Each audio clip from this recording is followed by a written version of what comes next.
క్రీడలు మానసిక ఉల్లాసానికి శారీరక దృఢత్వానికి ఎంతో దోహదపడతాయని ఎమ్మెల్యే గంటా సత్యనారాయణరావు అన్నారు. జయశంకర్ భూపాలపల్లి జిల్లా చిట్యాల మండలం ప్రభుత్వ పాఠశాలలో జిఎస్ఎన్ఆర్ సిసిపిఎల్ క్రికెట్ విన్నర్లకు ₹1,00,000, రన్నర్లకు ₹50,000తో పాటు మెమోంటోను అందజేశారు. ఈ సందర్భంగా మాట్లాడుతూ క్రీడలలో ఓటమి గెలుపు సహజమని, విద్యార్థులు చదువుతో పాటు క్రీడల్లోనూ ముందుండాలని అన్నారు. ఈ కార్యక్రమంలో కాంగ్రెస్ పార్టీ కార్యకర్తలు, క్రీడాకారులు, విద్యార్థులు పాల్గొన్నారు. జిల్లాలో చిట్యాల మండల కేంద్రంలో సిసిఎల్ ఆధ్వర్యంలో మూడోసారి క్రికెట్ క్రీడలు నిర్వహిస్తున్నటువంటి మానసిక ఉల్లాసానికే కాకుండా సమాజంలో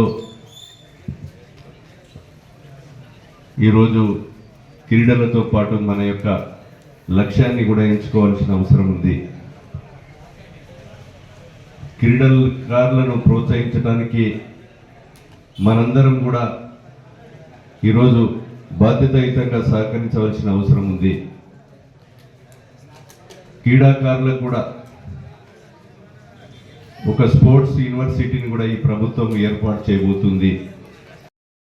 ఇంకా జిల్లా స్థాయిలో గెలుపొందిన వారు రాష్ట్ర స్థాయిలో, జాతీయ స్థాయిలో ఎదగాలని, ఓటమి చెందిన వారు నిరుత్సాహపడకుండా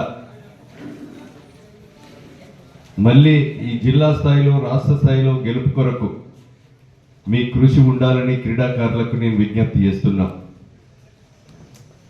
ఈరోజు ఓటమి రేపు గెలుపుకు నాంది కావాలి. కానీ క్రీడాకారులందరూ కూడా క్రీడలతో పాటు సమాంతరంగా మన తల్లిదండ్రులు మన మీద ఉంచినటువంటి విశ్వాసాన్ని, నమ్మకాన్ని పెంపొందించే దిశలో మన గోల్ కూడా రీచ్ కావాలి. అప్పుడే మన లక్ష్యం నెరవేరుతుంది.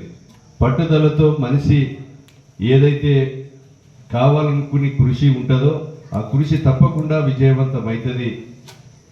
ఆ లక్ష్యం నెరవేరుతాం.